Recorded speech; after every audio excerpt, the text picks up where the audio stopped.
Welcome everyone to this week's Cat's Eye on the Future.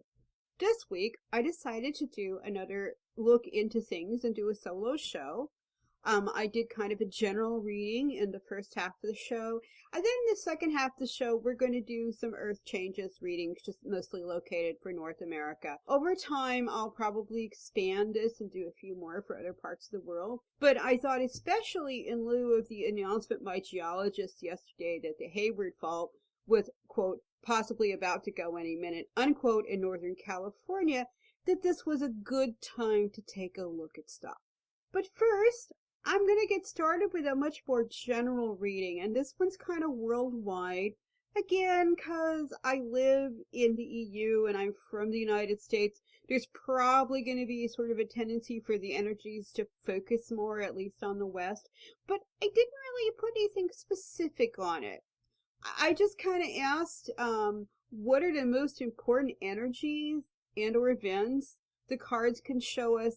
And I decided to use the period of, like, right now, the last week in July, when this program is hopefully going to air, through about September of 2015.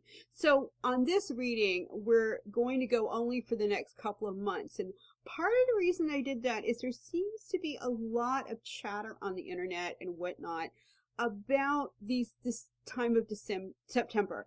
I haven't paid a lot of attention to it, but being on a lot of the forums and things I'm on, it's kind of impossible to miss. So I ran it through the end of September. Some of the energies may continue a little further. It's hard to tell, but that's basically the way it is. So, okay, so that's our basic question is, just what, if anything, the cards want to flag for the next couple of months, and the runes as well.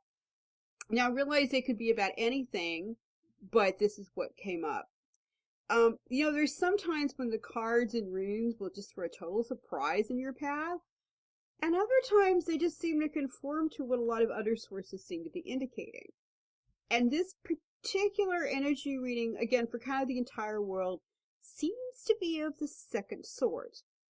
In other words, the most likely energies and events predicted here with the cards and runes may not be all that different from some of the mainstream and especially alternative media.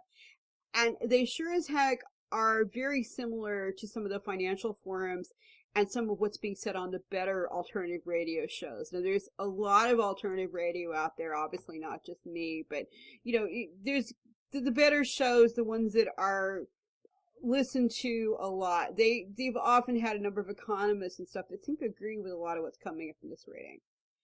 And the overall outlook seems rather grim, unfortunately, with wealth and communications seriously being affected during this time period. Now, if you heard that before, that's because it's kind of out there in the water.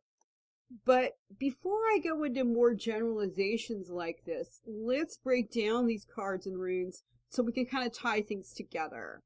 And then I'll go back to some sort of educated speculation on what all this might mean, using both my own understanding of the runes and cards and a bit of the Merlin effect from what I've seen in other sources. The first and most powerful card in this reading, remember the first card often kind of like sets the tone, is also one of the most powerful cards in the entire Psy-Card deck. It's called the Wheel, and it's a picture of a mill wheel on this deck going around and around in the water. Some decks call this the Wheel of Fate or the Wheel of Fortune. It usually indicates that an event or situation is fated to happen, or something that may be happening or about to happen that is the direct result of actions that have already taken place. This card is also about historical cycles and the repeating and rhyming of history, the echoes that go through the ages. In the first position in a reading of this type, a sort of current events, geopolitical, overall reading, it suggests that whatever is coming is almost certainly going to happen. That it may be something that has been seen before in history, and in any case, whether it's something that is man-made or natural, the wheel is now turning and simply isn't going to stop until it's ready to do so. In other words, the events have already been set in motion. Now, the second card here is Liberation. This card, coming towards the beginning of our reading, suggests forces breaking loose, going wild, or sort of breaking out from a trap, like an animal escaping. The picture on the card is actually that of a young couple fleeing on horseback from a prison bar that are behind them. They actually take a side bridge instead of going over the widest and most obvious road, which again indicates that wild energy doesn't always go where you expect it. It can take these strange twists and turns. This card, along with the first one, show both a faded and a wild release of energy taking place over the next couple of months. I actually personally get the image of a horse galloping so fast that all the rider can do is hang on and hope for the best. If you've ever done riding, and I have, sometimes when the horse bolts, that's really your best strategy, is just hang on until you can finally ooch up and maybe turn the horse's head, or just the horse stops, hopefully on its own. You really only even want to try the neck turning if you're about to hit real danger, because it doesn't always work, and you have just as much chance of flying off as you have of stopping a horse.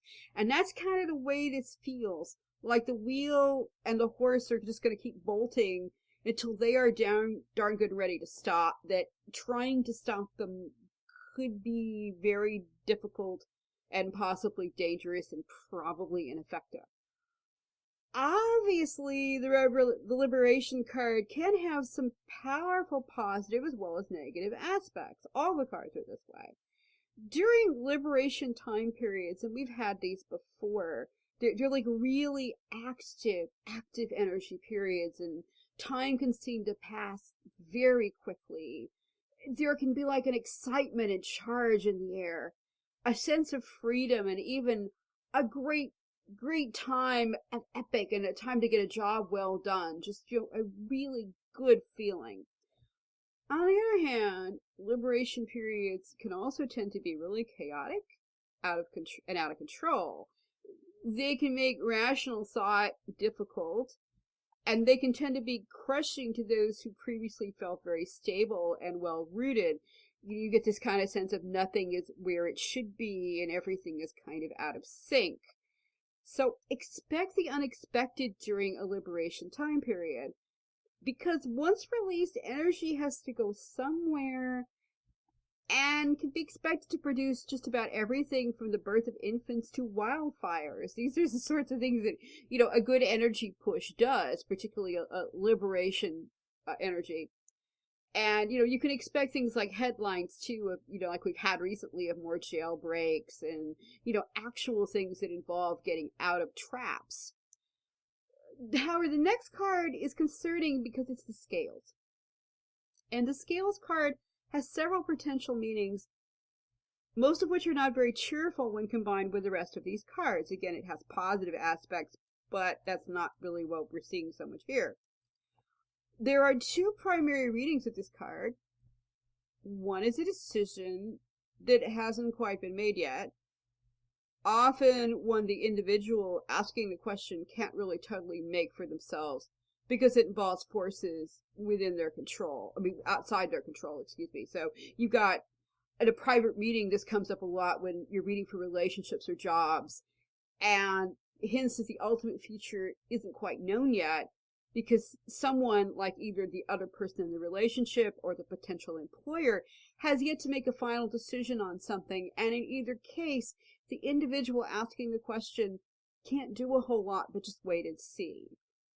The other meaning of this card is the scales of justice, or something being weighed in the balance, going back and forth. The feeling I'm getting in this case is a higher intensity for the second meaning. However, it's mixed with a bit of the first meaning of the card.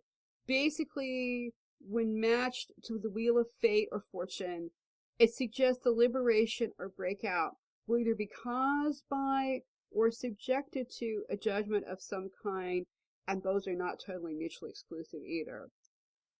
I cannot tell yet if this judgment is of this world, actual like court action or other legal drama that simply results from the previous decisions leading to an ultimate outcome, or perhaps this is more judgment on a more cosmic scale, like the law of karma, in which case the actions that were taken in the past may result in the actions that are about to take place in the near future. I'm actually getting a bit of both in this card, and again, like I said before, they're not mutually exclusive. There is a sort of sense of impending, as you sow shall you reap, here in this card.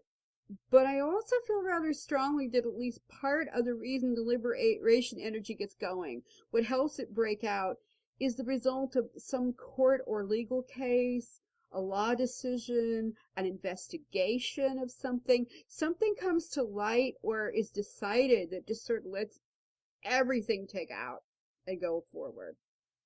Being right in the middle of a reading also, the scales card really brings us into focus with the ultimate outcome being the next two cards in the runes. So we have liberation and then judgment. The final two cards I'm going to cover together, as they are birth and the cave. Now the birth card is obviously partly about humans and animals actually being born, but it's also about the start of new situations, ideas, or relationships. In other words, it's the start of something that hasn't existed before or is in the process of becoming. Now the cave card itself, the next card, shows a human figure that's huddled in a fetal position with their hands behind her head, which again kind of echoes birth, but it's not quite the same thing. You know, the person's on their knees and they're inside this really gray and dismal, dark-looking cave. There's actually some light at the mouth of the cave, but they're turned away from the opening and they're just hiding and huddling in the darkness. Now this card can be about withdrawal. In a positive sense, it can be about going within. You know, but it's also the absence of joy, usually indicates grief, and above all, I've always called this the depression card.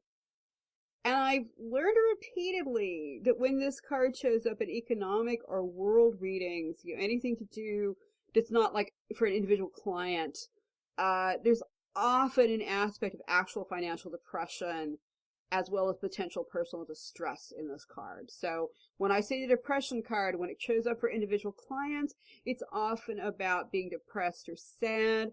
And when it shows up in macro readings, it tends to often indicate economic problems.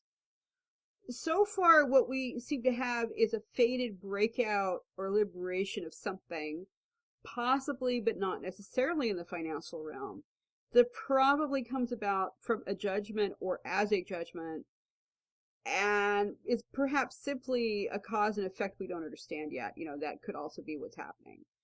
The liberation or setting loose of something leads to the birth or start of a great or deep depression of some sort. Again, either probably not personal because we're not reading about individuals, but some sort of depression, possibly economic, although it could just be a great wave of sadness and upset throughout the world. Without the runes, I wouldn't really be sure exactly what sort of depression or grief this was about, but the runes give us some serious hints here. The runes we have are Ansuj, which literally means mouth, and this rune is associated with both communication, that's talking to other people and getting messages across, the internet, everything that you can think of as communication. It's also associated with the battle god Odin, and also sometimes about strife and battles. And we also have Fehu, which literally means cattle, and often is translated wealth, money, or sometimes sexuality. Remember, the wheel that started this reading is also called the Wheel of Fortune, and well, usually that is thought to mean fortune in the more older sense, the traditional sense of luck in a person's life. Like, you know, he had good fortune. The cards and runes love to play with words and images, and here we have the fortune repeated as wealth or actual money. Fehu can also mean gold, which I think is going to be affected in one way or another during this time period. However, I also suspect there will be a breakdown in world communications of some sort, and that may or may not affect the financial aspect of this, but it really feels very strongly, and I think that something may happen in the next couple of months or continue to happen depending on who you're listening to. The most likely candidate for this is like some sort of internet failure, the continued attacks that have already been ongoing. But it could also be communications failing to get across during some international negotiation, involving a treaty or a bailout or diplomacy or something, even up into including potential conflicts, because they're all in this room, like, civil wars and things. I mean, Odin's the god of communication, but he's also in charge of things like war, strife, and arguments. So we are back to the main message of readings I've been doing over the past several years now, which a major theme for late summer, early fall is likely to be conflicts over wealth, money, gold, and fortune. And we've heard that before because it's been a repeating theme. But this time we sort of have a wild outbreak of something. Perhaps it's the markets, perhaps it's the war, perhaps it's, a currency collapse. It's something. Maybe I'm completely missing this, but because it could be something completely out of the blue that I'm not seeing, but whatever it is, it seems to affect the economics and the fortunes of everyone. There's a judgment or decision or some sort of karmic bounce back that leads to the birth of depression, probably economic, but I said also potentially emotional withdrawal or grieving. Now, I realize this is the first time I've written this sort of reading, and the past 3 years or so have seen this macroeconomic trend taking a rather wild ride up and down and all around, like a Ferris wheel or like the Wheel of Fortune. But it looks like this time the changes are really very great, and that things may finally slip out of control and start to plunge off even to like a greater and more obviously dark situation than we've seen until now. We've seen some rather dark stuff, but usually it's like things kind of walk to the edge and then they fall and come back, which I'm going to put a caveat on this reading. This has been building for a very long time. And frankly, I've been really surprised that things have managed to be allowed to seem somewhat normal, at least for the average person in the West, for as long as they have. Oh, sure, some people have been like really terribly affected, and if you're unlucky enough to be living in, say, Greece or another place already directly impacted to the point where it can't be hidden in the background, you're well aware of it. People where I live in Ireland were very aware that there was a real economic slump and many people lost their jobs between 2008 and things are just only sort of mildly recovering now, and then not very much. But it's still, we've not seen, people like actually begging in the streets on a large scale, or, the kind of things that you would expect, nobody having electricity, that kind of thing. It's been bad, but it hasn't been just horribly bad. And so, well, I'm reading for the next couple of months, and the cards and runes indicate that a breakout is likely to happen very soon. In fact, it could be almost now. Again, it won't surprise me all that greatly if yet another time the powers that be, whoever they are, that manage this stuff, because it's obviously being managed. There's manipulation written all over some of these readings. That they manage to take a giant boot and kick it down the road a bit further.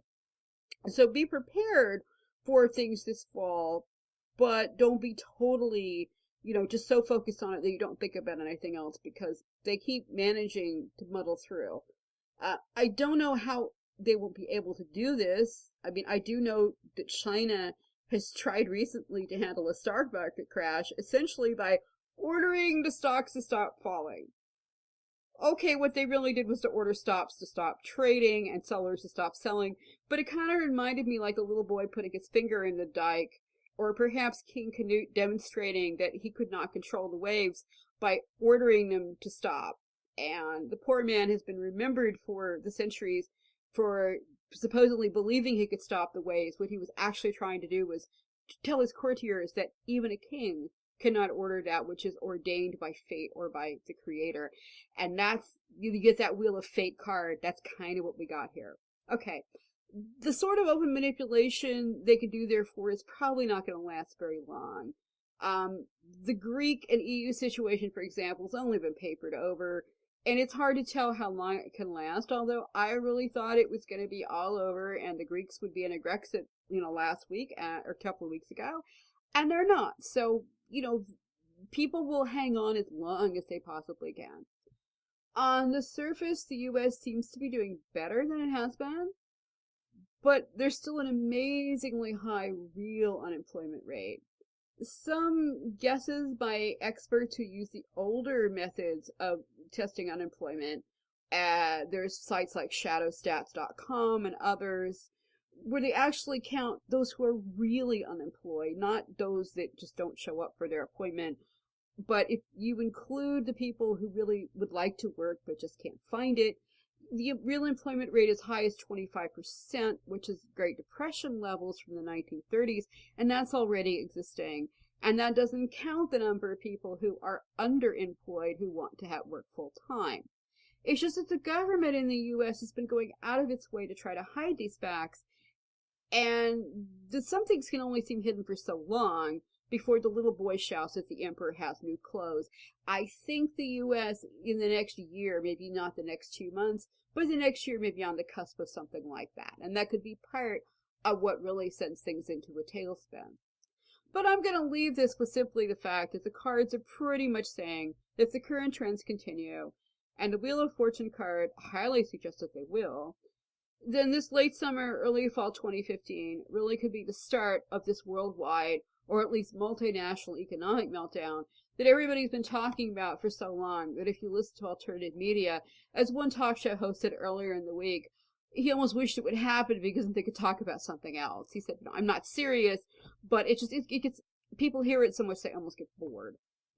The first sign of this is probably going to be a wild breakout of something.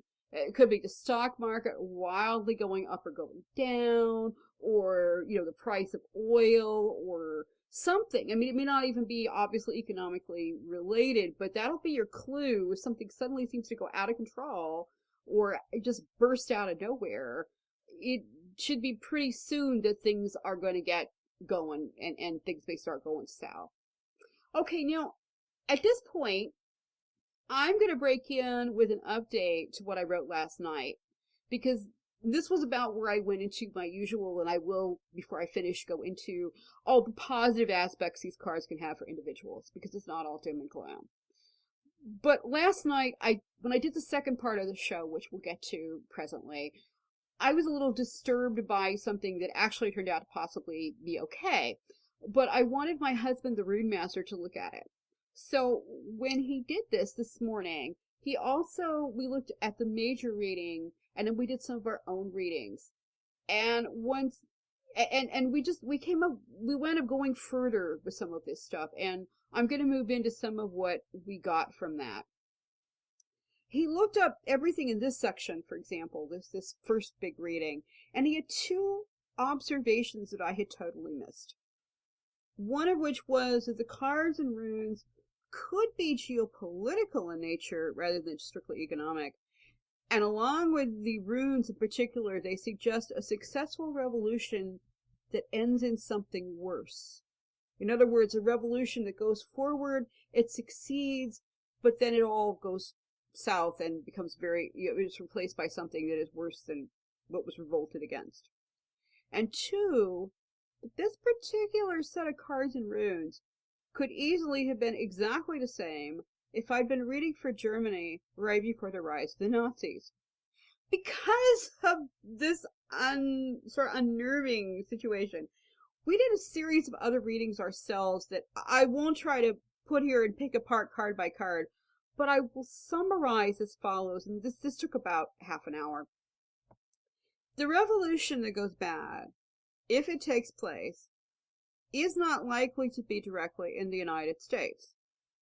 However, the U.S. is going to be greatly affected by the Beast card, and the Beast will affect both work and fortunes. Now, the Beast is usually portraying deep, dark, horrible emotions or actions or things that take place, but this could also be sort of the overall macroeconomics of the Beast indicated in the first reading that I did. Because the U.S. looks to have serious problems with fortunes, both money and luck, plus mundane jobs and work, it may not lead to a total revolution in the U.S., but it could cause things to happen or break out in a rush that later end up getting stuck or don't work out as expected. And some of the results may be things that people really don't like. Meanwhile, Europe and the EU, where my husband and I live, is likely to be suddenly affected by the stranger. The stranger card is either a person or more likely an unexpected event that sort of comes out of nowhere that causes a great destruction. We have the destruction card right next to it. Either material, spiritual, or both, that this will probably affect mothers and children to a strong degree, and possibly women in general, because we got the beauty card. It includes both the elements of ice, which is Isa, which is the rune for being stuck, not moving, not going anywhere, or sometimes the ice itself, and Hagalaj, the hail strike, the sudden hail ball that just comes down and hits you. It's an event that comes out of nowhere and just goes pow. Well, there are hints at these runes of a harsh winter, which I also think is happening, but I wasn't reading for specifically. It's more likely, given the other cards, that what we may be looking to in terms of the stranger is something that happens suddenly or is realized suddenly that affects the fertility or in some way poses a danger to women, mothers, and children specifically. Some of this may be sudden, but there are also cards that show part of this could be a growing realization. That beauty card is, when you start to become aware of something. This feels like, there could be an accident that happens, a nuclear strike or an explosion of some sort. Maybe not necessarily nuclear, but we sort of had this feeling of radiation, but then that could just be because with Fukushima, we were expecting something like this maybe on the West Coast, but in Europe, it seems very odd and rather sudden. However, this particular reading did not have a date attached to it. I want to make that really clear. So there's no time limit. It's probably fairly soon because we were reading about the actual effects of some of the other reading.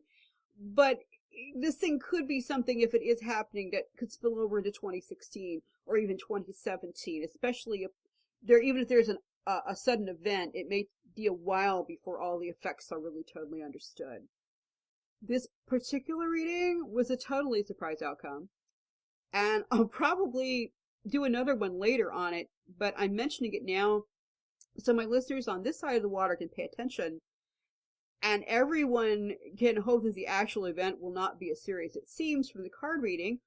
Sometimes that happens, but even if it is, at least we know that something very serious and possibly very sudden could be coming, and it will probably, if not be exactly a black swan, will be what I like to call, a colorful bird, in the sense that, we know that things can go wrong, but we're not expecting this one. Okay. It also has us thinking, though, about things personally, and we'll be watching carefully, and now not just on the macroeconomic front, particularly for our own lives. That's sort of the basic summary of what we did. I now want to get back to my original summary of the positive energies from the original reading. There won't be a lot on this middle part in terms of positiveness, although, as I said before, every card has a positive aspect. So you can take things like the beauty and use it to concentrate on things that are beautiful. The ice itself, can even be very, very startling and very lovely if you've ever seen ice like outside and the winter frost. It can be really gorgeous. So not everything is terrible, but I just want you to remember that, while these energies may be great and somewhat worrying for the next couple of months or even a little further out, applied to individuals, we can put all this to positive use. This will start out as a very active energy time period, and that tends to be good for starting new projects, getting out of unhappy situations, relationships, or even jobs. A good time to cut your losses and go for it if you need to. The scales card can be used for balance and meditation. It's a wonderful time period for that. In fact, it's a really good idea because you can sort of begin to internalize and sort of balance out things. The birth card is a fantastic time to start new projects and ideas. It's a great time to start a business if you have that opportunity. And even the cave card can be really positive when used, like with the scales card, to focus on intentional withdrawing from the world for a time of meditation and thought. During time periods like this, we often need to kind of withdraw back in our caves and just like maybe turn off the radio and the phone and everything for like 6 or 8 hours and go read a novel. That would be a really good use of the cave.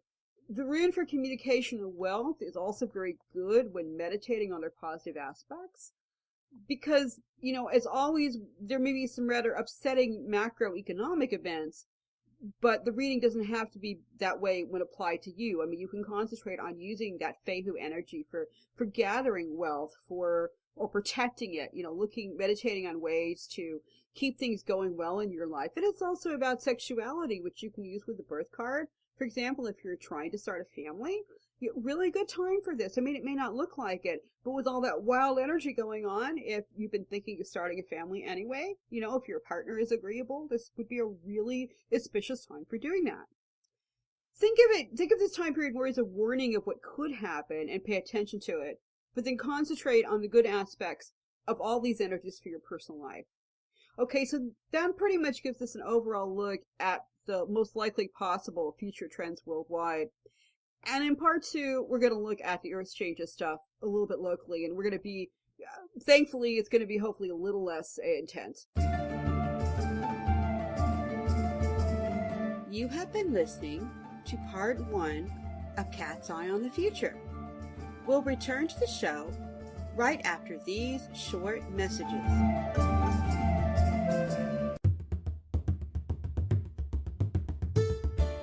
Do you have questions? The cards have answers. If you would like a personal reading with Melody, just go to my website, melodipsychicreadings.com. That's Melody with an I, psychicreadings.com, for information, or email me at melodyreader@gmail.com. Readings are available using Skype, phone, email, or even in person if you are lucky to live in Ireland. Why not find out what special messages the cards have just for you and book a private reading today?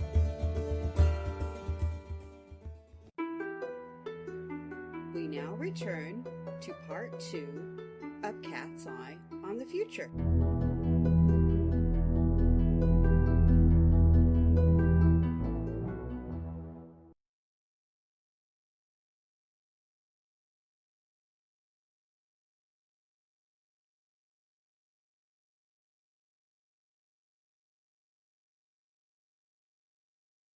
Okay, welcome back to part 2 of Cat's Eye on the Future.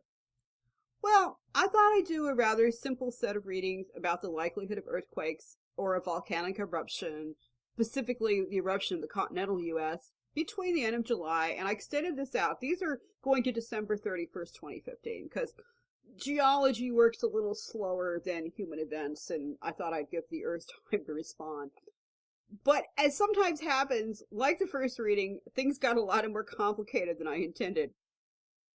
The first 3 out of 4 readings indicated there would not be a large or extremely damaging earthquake or volcanic eruption in the continental U.S., and probably not in North America, at least for earthquakes, between now and the end of the year. I'm summarizing these rather than trying to read through all of the readings because they went on for so long that we would be here 5 or 6 hours, and I don't have that time, and I don't think my listeners do either. So this is kind of a summary of what came up.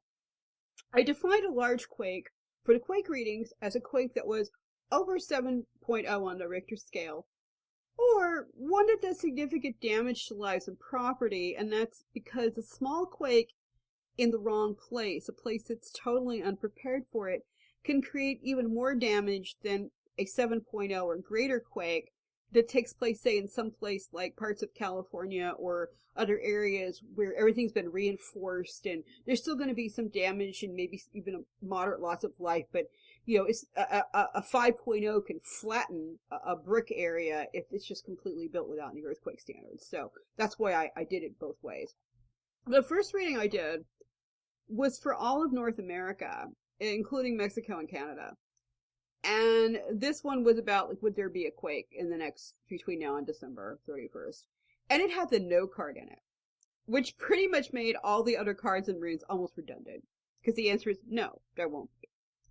We also had the scales card again, And in this case, I think rather than being a negative, I think it's a positive. It's the Earth is still in balance at this time. And we had the Awaj rune, which is sometimes called the world tree, and is all about the connections between heaven and earth. It suggests, after consultation with Kveldoffer, I'll go into later, that the world tree is still stable. I nonetheless, even though I got this overall reading, which was basically just no, I went ahead with specific readings for the west coast of North America and also for New Madrid. Partly because of the current news story right now that broke yesterday, where geologists said that the Hayward Fault might be ready to go any day now. And also because there have been some small quakes in the New Madrid area or the Midwest, sometimes even like Oklahoma and just that whole central part of the U.S. And it's interesting because when I did the one for the West Coast, I got the no card and Awaj again. What do we have here? We have a repeat. Now, Awaj, again, as I said, is the world tree, and it's said to tremble at times as we move towards Ragnarok or great catastrophes. But in these readings, and I did consult with Kveldoffer on this, in fact, this was why I brought him in, because we had this so often, he felt that looking at everything, that what it meant that the world tree was stable. And it's also protective in this sense, so it's keeping things stable for now. Interestingly, also both readings had the Pethro rune, which is the dice cup, which, we talked about. I associate it with Loki. It sometimes means that things could go either way, but it's also kind of the rune of fate. It's very much like the fate card. And what it suggests to me in these readings is the dice are already set to roll in terms of some of these future quakes. But the time just isn't quite yet. The world tree is holding it in place and blocking those dice from rolling until they're just ready to go. And when they do go, nothing will stop them. Neither reading means that the west coast of North America, or indeed anywhere else, will have no quakes at all. They're always going to be small and even some medium-sized quakes in some areas most of the year. It's just that the cards and runes are suggesting there will be no destructive or great quakes during the next few months here. But just to cover all the bases, I did another reading, as I said, for the New Madrid Fault and U.S. Midwest. And while this is the only reading of the 4 that was without a specifically negative card, all the cards and runes were pretty positive in terms of energies, including the tree card itself. We had Awaj again, or the world tree. But we also got the protective mother card, the beauty, and the homeland rune, Orothala. As I mentioned in the first part of the show, sometimes the runes and cards like to echo and play games with language. And I think we have another example of this. Because I can't think of a better description, or what the Norse would call a kenning, for the U.S. heartland than the beautiful homeland. It's almost like you're seeing amber waves of grain or something. If you grew up in the U.S., you have these images of, the amber waves of grains and going across the plains, and it's even often called the homeland. So this idea of the beautiful homeland, a very peaceful image for now. I did all 3 readings because even though I was pretty sure I had the message correct the first time, no was the answer, I wanted to break things down and be more specific. I'm doing a general overview of the readings rather than picking them all apart as I usually do, as I said, because we don't have 5 hours. But I also wanted to get across this idea of how you can break a reading down into smaller parts if you want to sort of verify your answer. I also, as I said, I got Kveldoffer to look them over because every single Earth reading for North America, including the one for volcanoes we haven't gotten yet, had the Awaj rune in it. And that's just really highly unusual. I mean, by the end, I was throwing the runes around going, I will not pick up this rune again. I'm going to make sure I've really scattered them, and I still got it. So I knew that it was important. And like I said, this rune is really complex, and all runes have multiple meanings. This one can be especially tricky to get a handle on. So as I said earlier, in these cases, Kveldoffer felt the rune was both protective and the tree holding fast, but also mentioned that there's some association with the tree and the fires within the earth. This would suggest the fires in the earth are also being held steady for now, which leads me to this last little reading. In my last volcano question, I deliberately and intentionally omitted the states of Hawaii and Alaska to not confuse things. I'm really glad I did, because this morning, July 23rd, when I'm recording this, the day after the readings, I did. Another volcano started to erupt in Alaska. And of course, Hawaii almost has an ongoing major or minor eruption all the time. I also omitted Canada and Mexico because I just wanted to see about the U.S. because, well, the U.S. hasn't had a real eruption in the lower 48 states since Mount St. Helens around 1980. So again, we've seen a little bit of activity, and some of the readings I did at the beginning of the year indicated there might be some pickup, so I wanted to check in. However, this time we got the card never, which pretty much suggests no eruption between now and December 31st, or at least no major eruption. But there was also the Mother card. Again, we had the protective energy of Mother Earth. And the Cave card, which in a geological reading of this sort is probably about real caves or places deep within the earth. And we had like Mother Earth next to the cave. And then we had the rune for ice or Isa. And then once again we had Awash, or the fire within the earth. Now ice can just mean ice. And if we'd had some other cards, I'd be worried, maybe about a glacier or a lahar where the ice melts and comes down. But usually it means something stuck and unmoving, and I think that's what's going on here. Well, this reading has hints of greater forces potentially on the move later. They don't look likely to erupt, at least not seriously, between now and December 31st. So all in all, if I and Kveldoffer are reading the cards and runes correctly, we can all relax in terms of great quakes and any serious volcanic activity in the lower 48 for the next 5 or 6 months. But I did not read any further away than that. My gut tells me this may be one of those kind of quieter periods that Isa and ice may be stuck, and it may just be building up more pressure before some things finally snap and go. So it's a positive for now, but it has potential later down the line when that dice cut finally rolls. And, but we can't do anything about that. All we can do is try to keep track of it. Remember, the overall themes for this year indicated that politics and man-made issues would probably be more prominent than natural caused events or disasters this year. It doesn't mean that we won't have any natural disasters. It simply means they're not as prominent in the overall news and the world consciousness. So far, this prediction made at the beginning of the year has proved to be pretty accurate.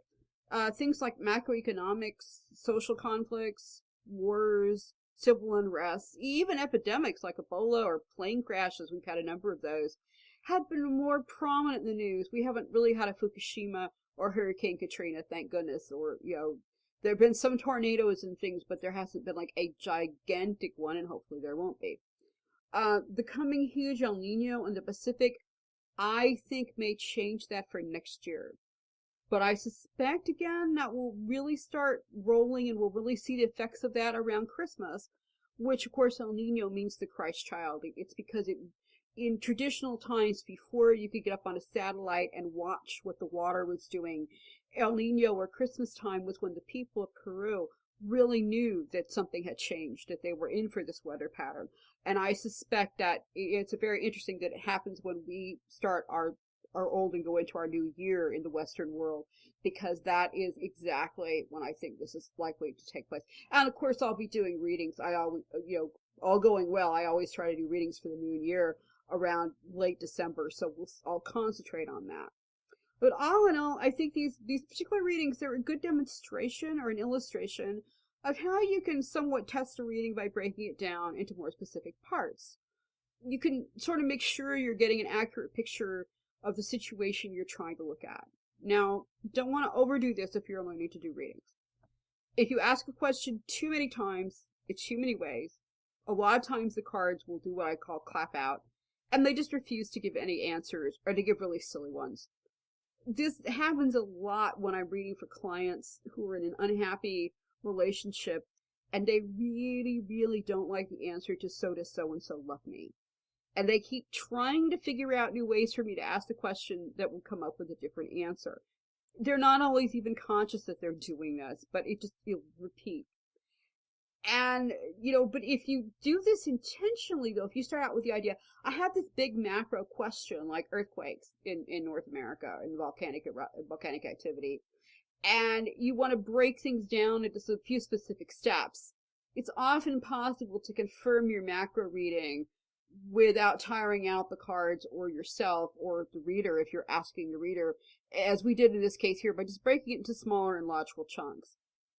Also, it's a good test. If you get wildly different answers, like if we got no and then we got yes, it could be a good time to step back and first double check the questions you're asking. How exactly are you asking them? Are you really asking two different things? That kind of stuff. That's very easy to do. Or simply you may realize that today is not a good day for reading and put the cards or other divination tools away for a few days and try again later. First off, any human being who's a reader, everything has to filter through you. So anyone can have a good day or a bad day. And sometimes it isn't you at all. It's more the energies of the situation need to clear a bit. The day itself has some bad energies. I'm not an astrologer, but this is why working with an astrologer is a really good idea, particularly if you have a friend that you can maybe exchange things with, because some days are just not auspicious for divination. It doesn't mean it's impossible, but it makes it much more difficult to get something clearly. This time, it seems rather clear, though, thankfully.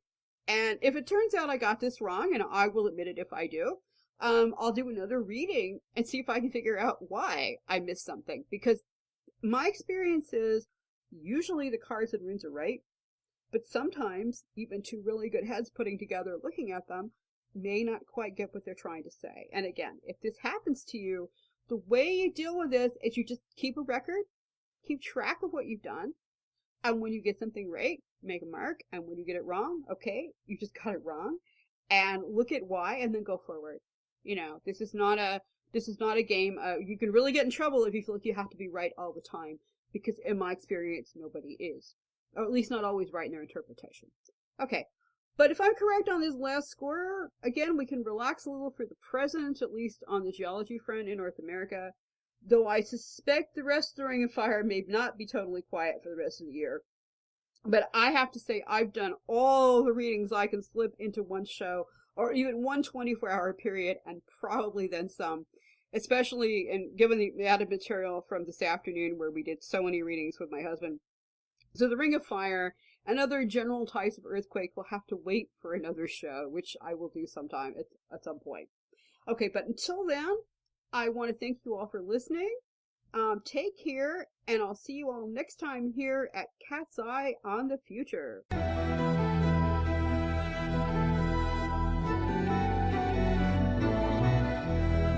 You have been listening to Cat's Eye on the Future, the show where we take a look at what's coming up in your world and your future. Join us again next time for another episode of Cat's Eye on the Future.